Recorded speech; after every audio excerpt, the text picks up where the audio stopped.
कबो सोचले बड़ ई रक्षाबंधन असल में का होला? एगो धागा, थोड़ा सा मिठाई, इतना सारा प्यार। ई पल दिल के काहे इतना भारी करके रख देला हो।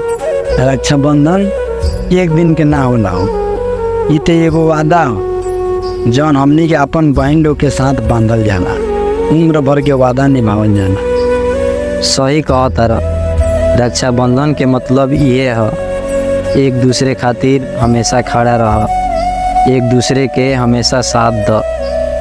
एगो बहिन ई दिने बस एगो राखी ना बांधेली, बल्कि ओकरा साथे पूरा उम्र के प्यार, एक दूसरे के इज्जत, एक दूसरे के साथ देवे के वादा करेली।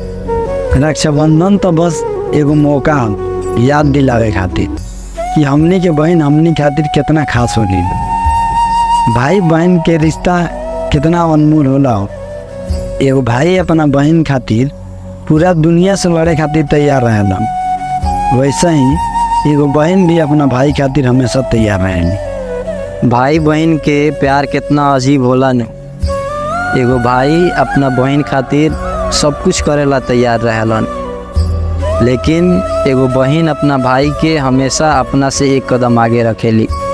रक्षाबंधन के असली मतलब ये होला, एक वादा, एक भरोसा, एक प्यार जौन कबो ना टूटी हमनी के भाई बहन में। चाहे जिंदगी में आदमी कितनो बिजी हो जाओ, लेकिन ई राखी हमनी के हमेशा एक दूसरे से जोड़ के रखी।